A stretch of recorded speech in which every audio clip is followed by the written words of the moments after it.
Hey, everybody. Welcome back to ACES53 with Ed Parcaut and myself. And today, as always, is a Thursday. I guess not as always, but today is a Thursday anyway. And what does that mean? It means we bring in a special guest, something we call a joker. A joker is someone who has a special skill or talent. So we'll bring him up here in just a minute. But how you doing today, Ed? Good. Did you go live on the other thing? I am doing that as we speak. I just want to make sure you do that. I didn't want to divert my eyes until then. Why? It's a live. It's not anything else. That's true.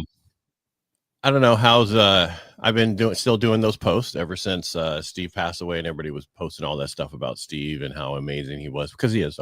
But then then they started now it's my turn to talk about me, and so I started doing the posts where you should let people know how important they are to them before they pass away. And I have somebody in our Rotary this week is going to have that issue, so we wanted to make sure that he knew that. So awesome. Yeah, we talked about that with Rob earlier, how you're doing the 30-day campaign, reminding people. So for people who don't know what your campaign is letting people know how important they are while they're still here, instead of waiting for their funeral or their eulogy, to let people know what they mean to you. Correct. So, yeah. I guess I didn't finish the last part of that, but I kind of said it. And it's been actually going pretty well. I mean, I didn't do it for likes or for more people to be on my stuff, but I did go up 2,000.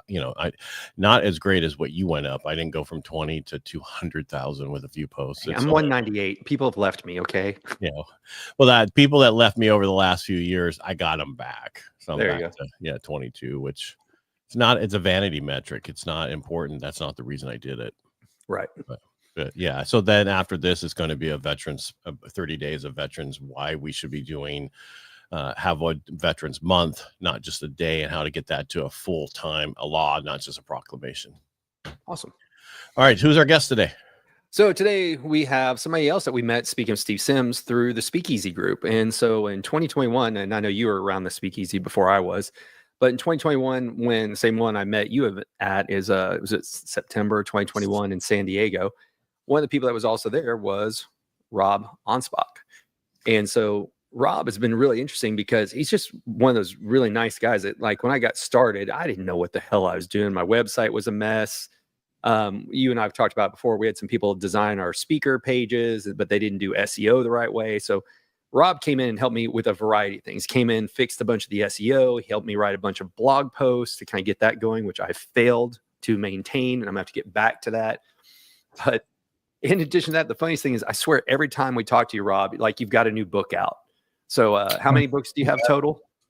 Well, I've produced 61, and it's funny because the book that I'm going to be releasing in September is called "And Then I Was Gone: The Things I Should Have Told You While I Was Still Here."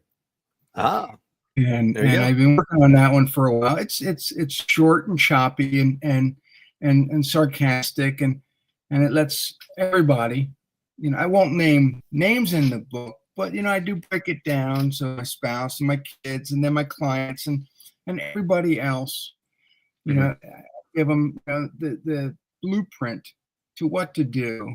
When, as my daughter says, you're going in a dumpster and I'm lighting you on fire. No, like, joke's on you. I'm used to the dumpster fire. So, but I also produced a book called AI Advantages, and it helps small businesses rank better over their, high earning competitors. And so we're taking advantage of not only SEO, but GEO, which is the general engine optimization, which is AI. And more people are searching ChatGPT, Perplexity, Claude, all those, instead of going directly to Google. And we talked about that a while back, because I don't even use Google anymore. I only use ChatGPT. I still use Google, but Gemini pops up first and it's like, oh, do you want to know this about them? So, but it's not as clean as ChatGPT is. Right. And so when people look for you, they sometimes they'll say, who is, Brian Galke, who is Ed Parcaut, who is Rob Anspach, and they'll type that right into ChatGPT. You need to have that information available, so it's popping right up. There's another Rob Anspach don't know why. I guess I have a clone somewhere, but he's a wrestling coach. And so when people are looking for a marketer and they go there and they find a wrestling coach, that's not going to help them. So that information needs to be populated in such a way that they're getting the right person. If you're the only Brian Galke out there, that's great. You're going to show up everywhere. But if someone else shares that name or shares that skill set, you want to make sure that people are finding you quick. Because with AI, it's limiting that information to one or two choices. That's it. Right. Not like Google, you got 30 choices and you got to keep scrolling to find you. You have one opportunity to find the right person searching for AI or through AI. So, and right now that's not paid for. So no, right. Sure it will be. But what I teach in the AI Advantages book is that you have to hyperblog now. And a lot of times people didn't want to blog at all. I'll just do one blog a month. That should, help Google, keep me ranking. It's not enough. You got to be able to answer the who, what, where, when, why of not only your personal brand, but of you. You got to have blogs that tell people about you personally, where you grew up, what you did, how you got to this point. And so you feed all that into your blog post. And then you share that out on social. The AIs are going to pick it up because now Instagram, Facebook, LinkedIn, they're all being indexed through Google, through the search engines, and now through the AI. And the AI is compiling all this information. And, when people search on ChatGPT, I found the right Parcaut. Great. There's only one of us. But nobody wants to hyperblog. Yeah. I heard that it's putting articles on LinkedIn helps with that search also. Is that correct? Well, everything on LinkedIn now, because it's all getting indexed. Okay. So if you have a personal LinkedIn, post to that. If you have a business LinkedIn, post to that, because now your company is getting the same, weight being pulled into the AI, and now it's cross-linking it. Oh, Ed Parcaut works for this company. Great. And I just I had written a book called Marketing the Magic, all about Disney World. And so I created a program called Embrace the Magic, where I'm taking entrepreneurs to Disney in January. And already the AI and Google is outranking, my Embrace the Magic is outranking Disney's own institute when it goes to search. And it's only because of the strength of what it's already pulled from all the other stuff I'm putting out there. And you would think that with a company like Disney, they'd be hyperblogging and put stuff out. What's hyperblogging? Hyperblogging is when you're doing 8 posts a month versus 1 post. So you're gonna post 2 blogs every single week. And a lot of people, I don't even have enough content to create that, or I don't have the bandwidth. Use AI. I mean, we're already using it. Right. So, give it everything that you want, and it'll create subject matter for you. Say, this is who I am. This is what I do. You can feed it a couple videos, and it'll automatically start creating titles that you can use. And then you tell them to expand it. And you say, I need an article to be 1,000 words. I need it to do this, this, and this. And at the end, I need a call to action that gets people to come back to me. And it'll kick it out in your style, in your voice, if that's what the prompt is. And so now everything that you're creating, not only being created by AI, but it's being fed back to AI. Now, a lot of people say, well, isn't it just kind of regurgitating the information? And maybe so. But if you can go in and even edit some of that to give it that personality of who you are, all that translates back into search, and people are finding you. I have a question. I just don't want to cut Brian off. No, go ahead. On AI, so if you're using it like I use ChatGPT, I've been using it since 22, and I use it a lot, and it knows everything about me. Even I had it dropped in my book, so it talks like me. Now, is that shared out there so that when people search, it grabs that information of everything. It'll grab what you tell it to grab. And here's the problem right now is that AI agent just came on board, which will if you give it access to your socials or your website or everything, it'll code for you. It'll fix your website. I just had it fix a client site. What's something that would have taken me hours now takes minutes. And this is what? It's called AI agent. It's through ChatGPT. Okay. The problem is with Google, a lot of your information was behind what we call a typical firewall. So if, let's say, the United States FBI wanted information, they would subpoena Google, and Google would say, we're not giving you the information, because OpenAI has a lot of information and it's not protected like Google is. A lot of the information that you plug into these AIs is now open for search, which I don't like. Not much we can do. They already have a lot of our information anyway. So if you're not nefarious in what you do, you don't have nothing to worry about.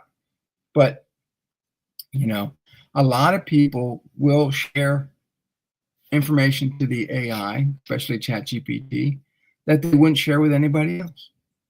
And so now if you're creating links from your ChatGPT to share out to other people, that could potentially get indexed into Google, and people will see a conversation. They won't see your name per se, but they might be able to piece together what's in that information. So there's certain things that I love about AI, but then there's the other stuff that I don't like, and people need to be aware that, if you're doing nefarious shit, you're going to get caught, and there's not much we can do about it. It's not like using the incognito browser. No, and they discovered that incognito really wasn't incognito because Google was still taking that information to create parameters for when you search, you're going to get served ads. So, but what I tell everybody is, like, AI is just a tool. They fear for it. They think it's going to take their job, but it's like any artist or a carpenter with a hammer or a paintbrush. You have to learn how to adapt, master it. And once you do, you're going to make a lot of money. But it's that struggle to learn how to do. And a lot of times people make a lot of mistakes.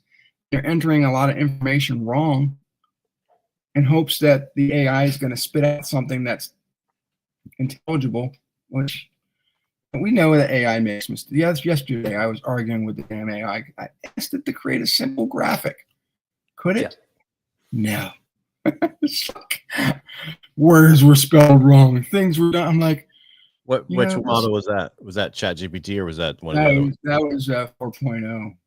And then it would come back. I'm sorry, this and that. I'm like, I don't want your sorry. I just want this right. I wanted white background with the lettering, and it would give me all kinds of garbage. And I'm like, I don't have time for this. I really don't. So it'll argue with you too. And I'm like, this is, I can see that in the next few years, I regret everything that I put on AI, but for now it's working. Usually works smoothly. There are ways to go in and erase your data out of it. Like I sent Ed something where you can go in and say, delete this part of the chat, take it out of the, the common collective. But people don't know to do that. And like you said, now that people talk to it, especially, look, and I've used it for this, like people are, instead of going to a therapist, they're like, okay, go find me a therapist GPT. And then they're telling their entire life story. And I'm like, you damn sure shouldn't be using names or confessing to anything like you said, but people don't know. And it's great. Like, I was out in the yard doing work and I had a rash on my arm. I didn't know if it was poison ivy or what. I took a picture and it says, yep, poison ivy, this is what you need to use. And I'm like, wow. I've gone to the doctor to a $200 bill, and so there are elements where it's going to save you time. But again, oh, Rob, the FBI just now we know you have poison ivy. I probably put it on social anyway, so it doesn't matter.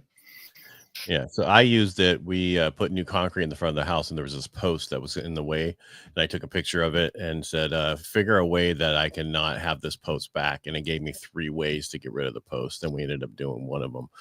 Yes, we had to hire an engineer, but it actually designed the beam, the L beam originally, and then the engineer came up with the same idea. I'm like, wow, it is pretty smart. And then I have a bunch of plantation shutters, and one was broken. And years ago, I went through Google to find it, and I couldn't find it. So I took a picture of it, same thing.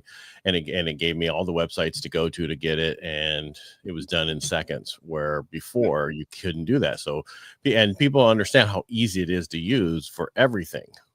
Mm-hmm. So, and I have no issue with graphics with it, man. It makes amazing graphics for me.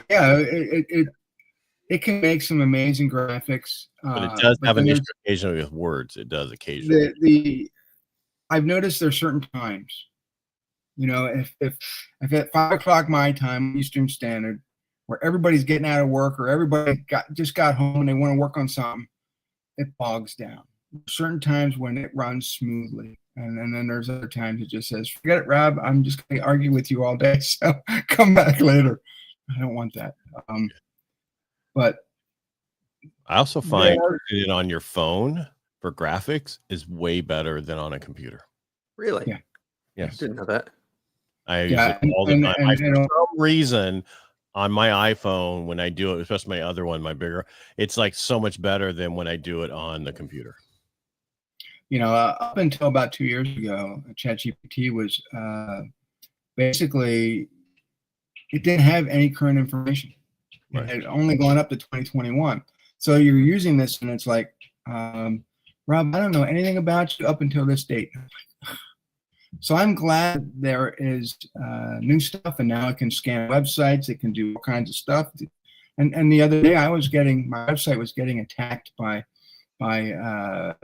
people from India, people from Afghanistan.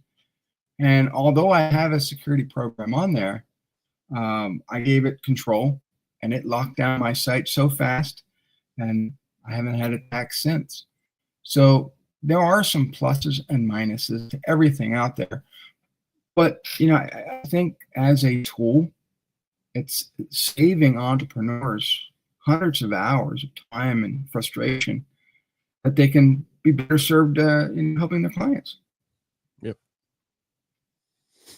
So it's what you're looking at.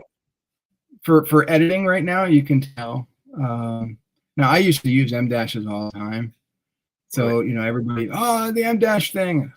That's beat the dead horse already. Now they're dropping it from ChatGPT for updates. So we'll see. People will find some other way to, you wrote that in ChatGPT. Well, supposedly there's a watermark in some way that they put information out there. I saw a video on it. I'll have to find it and send it to you. But it's like, this is how you'll be able to tell. And it's one of those things that who cares? Like I had somebody call me out. They're like, you use ChatGPT. I'm like, no, I actually wrote it in notes, and then I asked ChatGPT to improve it. But to your point, I think one thing that people are doing wrong is they just think they don't have to upload their voice or their personality first. They just go give me an idea and write it.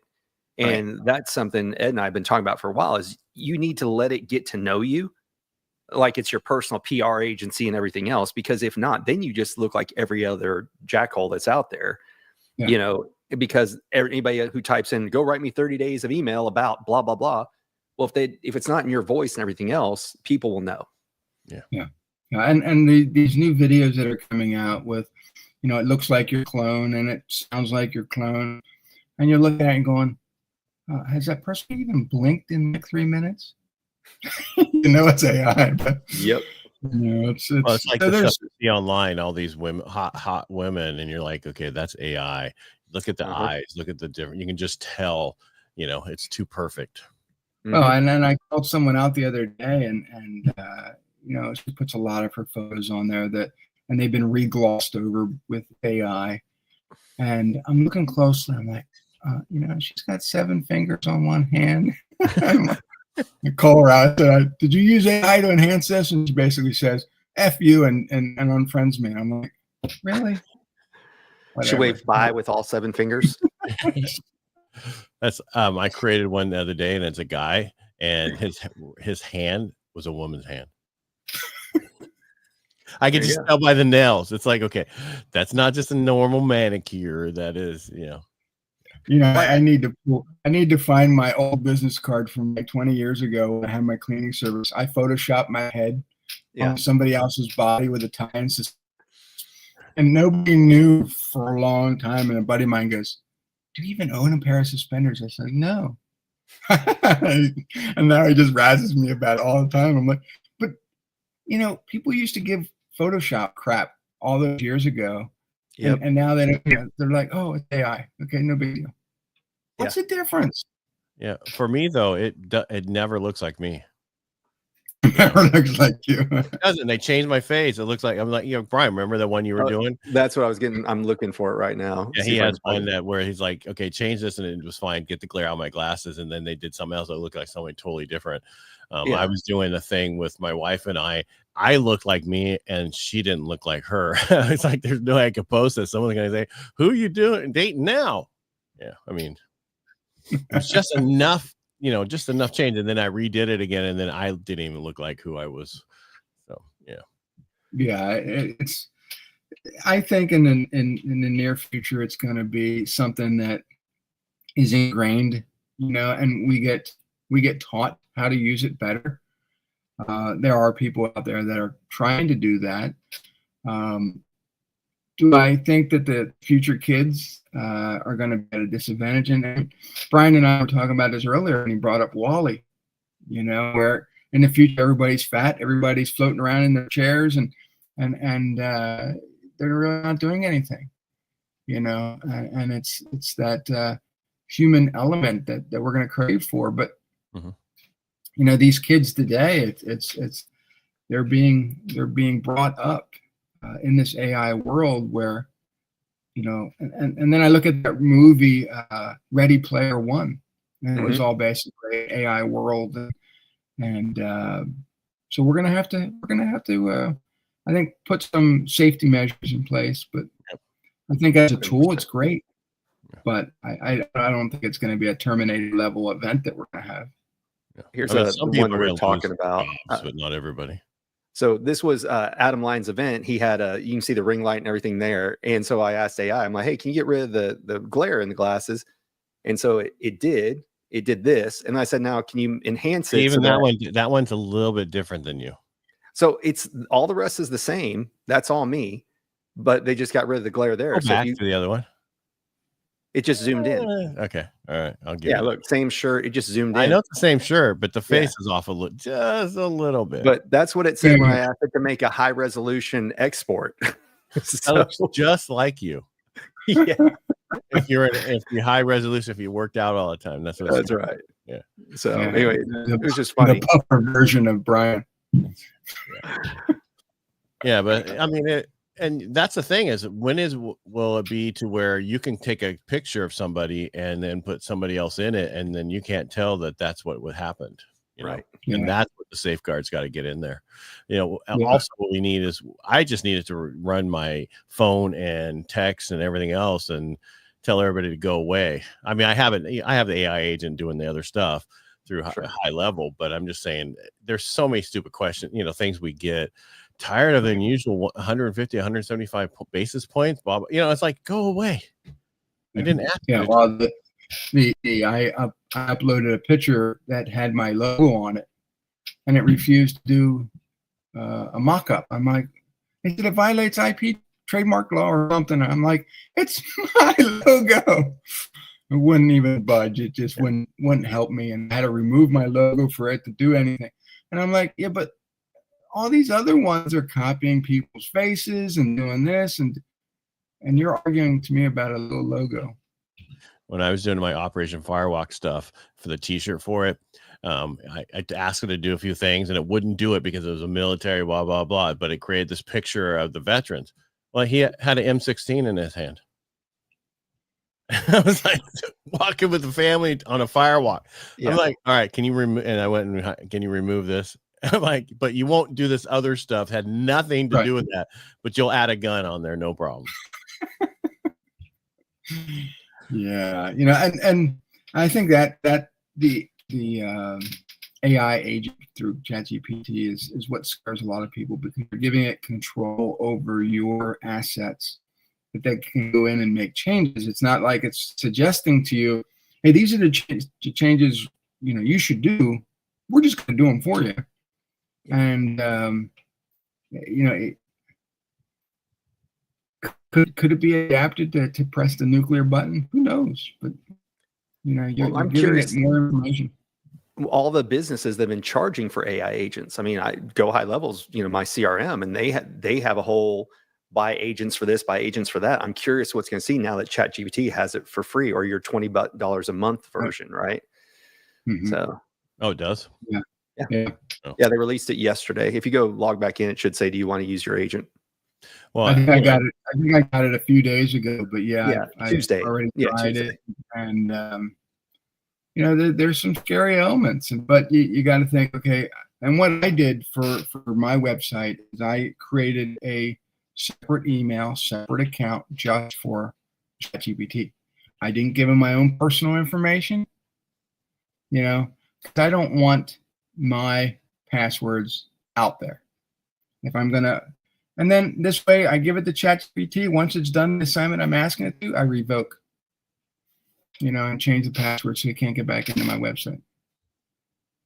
Interesting. So, no, but there's. Go ahead. I'm sorry. No, it's just that I think that you have to have your own safety in mind too when you're giving access to the AI. I agree. So I use it for my podcast, and it's amazing how many people have long conversations with my AI. I mean, it's amazing. I'm like I'm watching this stuff, and then it's just going back and forth. I had somebody reply about something about a land, and it kept going on, and she talked about how she wants to put a house on there with two. I mean, it was a long conversation. I'm going, first of all, if you're getting this conversation on Sunday, it's definitely not me. Yeah. I have an AI chat on my website, and I fed it all the information. And somebody came to my website asking for legal help. I don't provide legal help, right? But the chat was smart enough to scan through my podcast and give her a guest that appeared on my show, and she called that lawyer. And that lawyer got a nice client out of it. Did I get anything out of it? No. But, the chat is smart enough to find the right people. Yeah. Yeah. And it's just going to get smarter. So the question is going to be, I saw an article today, I think it was on LinkedIn, about the brain of somebody using ChatGPT. And my first question was, how young were they? Right. Because we're not losing brain cells by using ChatGPT. It's just because we already know how to do the stuff. We just know how to. We're trying to do it faster and get more done. Where someone else was asking me about that. You think people are worried about that? I'm like, well, it depends on who you're talking about. It's like the same kids who don't go to a job. So we all went to jobs when we were younger, usually, and we worked at a company, and we got to know how to talk to people and not talk to people, and we had certain things. And now if we work by ourselves, and we can still interact with people because we know how to, but it doesn't mean. But if you're a young person and never had a job in a company or whatever, you might not be able to handle certain things. Right. That's where the ChatGPT comes in. Where did you take, possession of this, and when did you start using it? Because now, if you have a liberal arts degree, go for it. Because you already know how to write. You already know how to ask it the right questions. Most people have no idea how to ask it the right questions. And that was when 22 and 23, when Brian and I were talking about this, we're like, you're limited by how you ask it, period. Right. You don't know how to ask it. What I'm seeing on Facebook amazes me about all these people that are offering courses, certification in AI prompt. And this one guy's charging, $197, and he's running ads on Facebook, and people are asking, but who's it certified through? I mean, is it a regulatory body? And he's like, nope, it's just, he's like, let me show you the bragging rights. And I'm like, dude,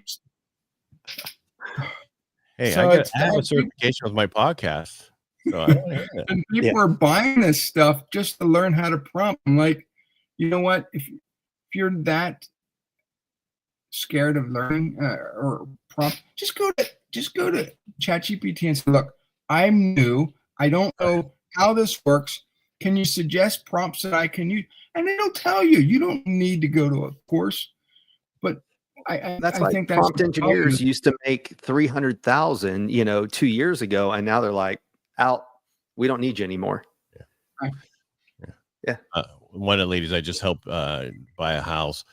She, who I'm not going to say who she works for, but she coded forever and did all this stuff, and now they use ChatGPT for everything internally. And because I was telling her what I was doing, she starts laughing. She goes, "Man, that's what I do all day long now."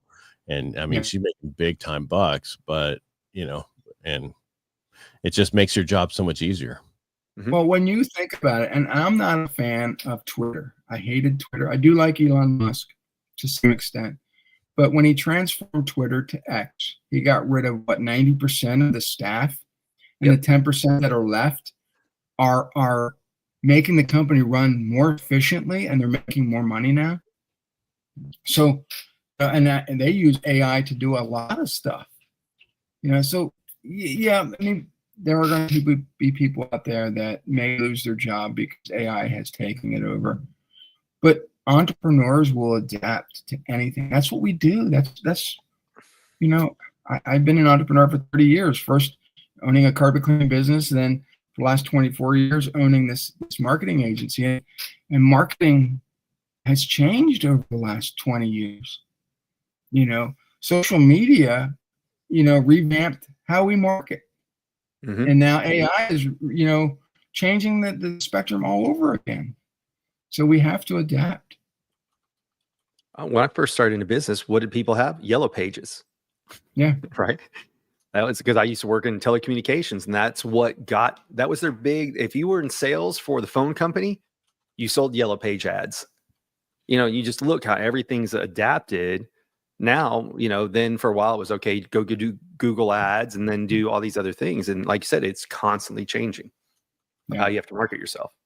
One thing though I'm seeing, and I think there's a resistance in the automotive industry, because with online, we can find the prices of any deal out there. And if we want to get a brand new car under MSRP, we can search, I got this great deal. We call the dealership and they're like, nah, you need to come in and speak to one of our sales reps. And I'm like, what do I want to do that for? Or they'll direct me to somebody that's online sales. Well, if you're online sales, then I don't want to come in and deal with your sales pitch. They still want you to come in. So there's going to be some pushback in a lot of industries. And I think you're going to have companies that are going to require more face-to-face, because they are losing sales. They're losing sales to the internet and ChatGPT and all these other devices. And so we go back to this Wall-E. We want more human connection, but I think the way they're doing it is wrong. I think the way you're doing it, get out on stages and entertaining people and educating them is the new paradigm. Well, we talked about, we all know Manoj too. He has this whole belief, because he's been working with AI since the 80s. And yes, it was around then, just people didn't have access to it like they did. It started in the 50s, dude. Did it start in the 50s? I didn't realize that. Yeah, it started in the 50s. Well, and you had, the Knight Rider car was all AI at the time. And granted, it was a fictional program. But, AI. And then you had, fictional helicopter attack things and Airwolf and Street Hawk and all these themed. Hey, you got the best one, 18. But they were all AI. Yeah. Well, you go back and you look, everybody thinks that it's brand new just because of ChatGPT. But, Netflix, for example, has always been recommending things for you. Facebook has been saying, oh, here's your recommended friends. All these algorithm things running in the background. Guess what? That's AI. And we have our navigation on our phone. That's all GPS. That's all AI. And it will adapt to the current traffic conditions. Yep. Did you know that's why I love Waze. I was in the 1957 class of the Naval Academy. Who was? That created GPS. Oh, wow. Yeah, he was in, Oh, yeah, you got to think the military is probably 20 years farther advanced in their technology than what's available to consumers. I interviewed a 91-year-old Navy vet who was at the Naval Academy at the time. He wrote a book of all the top people at his Naval Academy. They walked on the moon. They did all this. It was amazing, the people from there. Yeah. Crazy. Yeah, I think that generation was probably the greatest generation in the world, just in the fact that they could build things that it seems we can't build shit for now. Oh, we landed a rocket on the moon. I'm like, have we been to the moon since '69? Oh, let's go. Did you watch that show on Apple about that? No, it was like a regular show about I think it was moon something. And when they were actually going to land on the moon, they actually had a stage built just in case something happened that they could flip over to it just in case. And now, so that's how they created the show. And you're like thinking, I wonder if that was the truth about really why they have all those different shoes and all the, you know what I mean? The footprint and the other thing, because just in case they didn't, get out of there or they crash landed, they didn't want to look bad. Wait, news isn't real? No, news isn't real. No, and I've been going back to some of my early Star Trek stuff, and Star Trek Next Generation and Voyager, and just looking at the technology that they had. That everybody's got tablets. We didn't have tablets until 10 years ago. Yeah, it's like. Talking about the guy with it, the first flip phone I ever had, was called StarTAC, and it was after the little flip that they had off Star Trek, and that's what they talked about. Is sci-fi television shows inspired people to create that for the future. So, like you said, touch screens on everything, like we have now with tablets. That's because people watch shows like Star Trek and like, oh look, we can just move everything here. Versus you look at like Star Wars, they're still turning dials and everything else. No, Star Trek's all the stuff that they got from the aliens at Area 51. There you go. Just waiting for the to spit out the food for you. What do you want? I want a steak with this and that. There you go. It would probably do it if it wouldn't put people out of jobs. But that goes back to the minutiae thing is he believes with AI and automation coming in that we're going to eventually go to a universal income because so many jobs will be eliminated and robots or automation AI will do it that people won't really be able to earn money. You just have to sign the contract for at the end, Soylent Green. We're definitely calling some 80s movies and 70s movies there, buddy. Oh, yeah. It shows. Yeah. But by the way, if you don't know what Soylent Green was, that was where you signed your body over and they turned you into food, and that's what everybody ate. Yeah, and that's what they're doing now. These veggie burgers. Yeah. Yeah. Give me Beyond Meat. Yeah. Beyond Meat. Yeah, it's beyond words is what it is. It's all right, Rob, thanks for coming on today and talking about we first were going to go somewhere else, but we ended up with AI, which worked for us. Yeah. So it all works. It does. The Joker's just, it's that unique ability that we can teach somebody. And the AI stuff is if you're not, think about it. It first was forward facing for us November of 22. And there's still people not working with any of this stuff. And I created my first website in 1995, and everybody thought that was, a big deal. And then, but websites really didn't come into popularity until like 2005. I was 10 years early, and now we're looking at AI, and AI can build a website in 50 seconds now. It's just crazy. You give it the information, bam, it's done. Before it was 6 months to build one. Well, we talked about it. I didn't want it coded. I just wanted to see what it looked like. Oh, okay. Well, Ed and I were talking about that. There was somebody we talked to one time. They're like, "Oh, I can get your website set up, $8,000," and it was just setting up simple, and go high level. And this person was charging $8,000, and we're like, if people knew how long it actually takes you, they would just dispute the credit card charges, saying you ripped them off. Yeah. It can build simple things. It can build complex things. It depends on what you want. But it is, and I understand people are scared. They're scared of the unknown. But like I said, they have to adapt, and I think that is a part of human evolution. Especially entrepreneurs, we have to learn to adapt, and either you do and you you create something new and you survive, or you don't. You go work at Burger King and flip burgers. Yep. People hate change. So they do. People hate change. They really do. Yeah, I like dollar bills. Yeah. Well, I like credit cards that I don't have to pay. Yeah. Give me some Bitcoin. I like not being in debt. So, you know, I'm going to fight like hell. So I never am in debt ever again, because in 1998, that was terrible. I was 3 years into having a cleaning business. I was living off credit cards, and that's the year I learned how to market. And I will never go back to that day ever again, because, you know, I like where I'm at now. I like owning a nice house. I like, you know, having cars in the driveway, you know, and yeah, AI, I look at AI as one of those things that could potentially take things away from me. So what am I going to do? I'm going to fight. You're going to use it. Yep. And use it. Yeah. Use it for what it's worth. Yeah. I mean, it's like the car was supposed to get rid of the horse. It didn't. It just lets people use it. You know, around here, I have Amish farms all around me, so there's horses everywhere. You know, the computer and the printer was going to, you know, get rid of paper, or you wouldn't have to print any, you know, the whole, and it's like they use more paper now than ever before. And, you know, and everything that they say is never the way it is. So, no. And cell phones are supposed to get rid of 100 different things. And all I know is that, you know, it's become my lifeline to my clients. They can reach me faster, and I can produce more stuff, and I can produce stuff on the go. And like the other day, I was at a restaurant.